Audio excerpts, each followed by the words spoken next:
categories. La primera d'elles és història amb poesia. Tindrem així a l'escenari a una persona, poetisa, d'ací del nostre barri de Sant Marcel·lí, que ha format part de la nostra família i encara forma part d'ella. Encarna Serrano, rebre a Imma Manyes.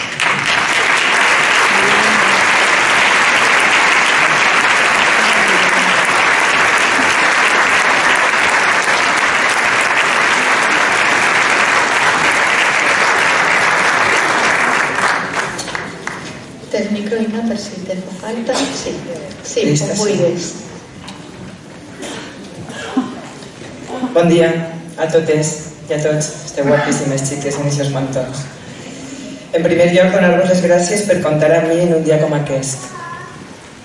Sols estem així de pas i és bonic de tant en tant celebrar-ho.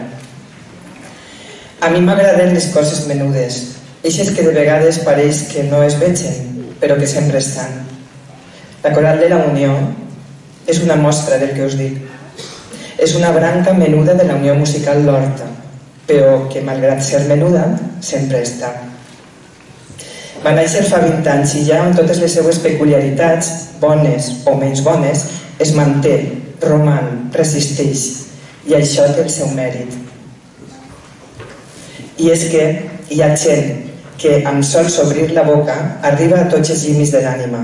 Alimenta una flor, inventa somnis, fa cantar el vi dins dels pitxers i es queda després com si no haguera fet res. El poema que vaig a llegir a continuació està dedicat a totes les persones que al llarg d'aquests anys han posat el seu granet de sorra per a que això fos possible. Aquest poema està al llibre Versos Somnis Barri, que va editar l'ASO, i va ser escrit fa 2 anys, un capvespre de març ventós, a la barraca d'Aigües Vives. Allí, envoltada de flaires de taronxina i de palmeres, escoltant la millor música que conec, que és la melodia de la natura, allí, enmig de tota eixa bellesa, em vinguereu al cor. La vida canta.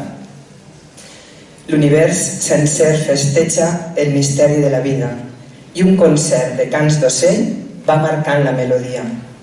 Palmeres i tarongers faran del silenci un so, immòbils, quiets, generosos, acollint un re o un do. Flaires de blanc i de verd, de romer i tarongina s'escampen pels caminers de les inquietes formigues, com si foren ballarines, unes venen i altres van, i amb elles la melodia gaudirà d'un viu compàs. La muntanya, a prop dels núvols, ens convida des de lluny a cercar escales noves, altres ritmes i altres tons. Entre acords i vells arpegis s'arrodoniran els sons i amb un forte o un piano s'acabarà la funció. Gràcies.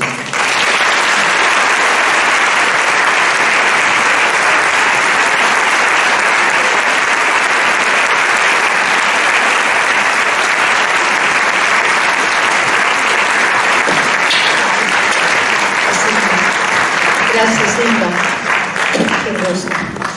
Bueno, pues encara ens queda ja l'última. Esta sí que és l'última.